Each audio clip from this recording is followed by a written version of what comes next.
കാലിത്തീറ്റ പുല്ലിന്റെ മറവിൽ പിക്കപ്പ് ജീപ്പിൽ 33,750 പാക്കറ്റ് നിരോധിത പുകയില ഉൽപ്പന്നങ്ങളുമായി എത്തിയ പ്രതി പിടിയിൽ.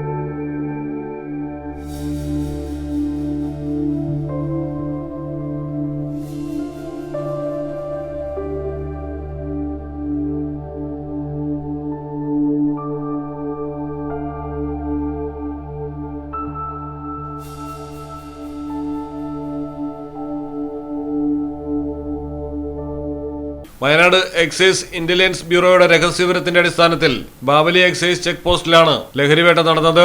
കമ്പളക്കാട് സ്വദേശി അഷ്റഫ് അട്ടശ്ശേരിയാണ് പിടിയിലായിരിക്കുന്നത്. ഭാര്യ ജാസ്മിനയുടെ ഉടമസ്ഥതയിലുള്ള ജീപ്പിലാണ് ലഹരി കടത്തിക്കൊണ്ടുവന്നത്. വാഹന ഡ്രൈവറായ ഷാനവാസിനെയും കസ്റ്റഡിയിലെടുത്തിട്ടുണ്ട്. എക്സൈസ് ഇൻസ്പെക്ടർ അരുൺകുമാർ ആറിന്റെ നേതൃത്വത്തിലാണ് വാഹന പരിശോധന നടത്തി പുകയില ഉൽപ്പന്നങ്ങൾ പിടികൂടിയത്. Reporter Jaseem Panamaram, Malayalam television, Wayanad. നിങ്ങളുടെ വീടിന്റെ അടിത്തറ മുതൽ മേൽക്കൂര വരെ സിൽവാൻ സ്റ്റീൽ ഉറപ്പു നൽകുന്നു. വിശ്വസനീയ ബ്രാൻഡുകളുടെ ഗുണമേന്മയുള്ള ഉൽപ്പന്നങ്ങൾ TMT bar, GP pipe, GI pipe, net sheet, rain cutters, routing sheet, GI coil, polish RAD തുടങ്ങിയ കൺസ്ട്രക്ഷൻ മെറ്റീരിയൽസും മറ്റ് ഇൻഡസ്ട്രിയൽ ഐറ്റംസും സിൽവാൻ സ്റ്റീൽസിൽ ലഭ്യമാണ്. ഓരോ നിർമ്മാണത്തിനും കരുത്തും വിശ്വാസവും നൽകുന്ന പേര് സിൽവാൻ സ്റ്റീൽസ്, കഞ്ഞിപ്പുര, വളാഞ്ചേരി.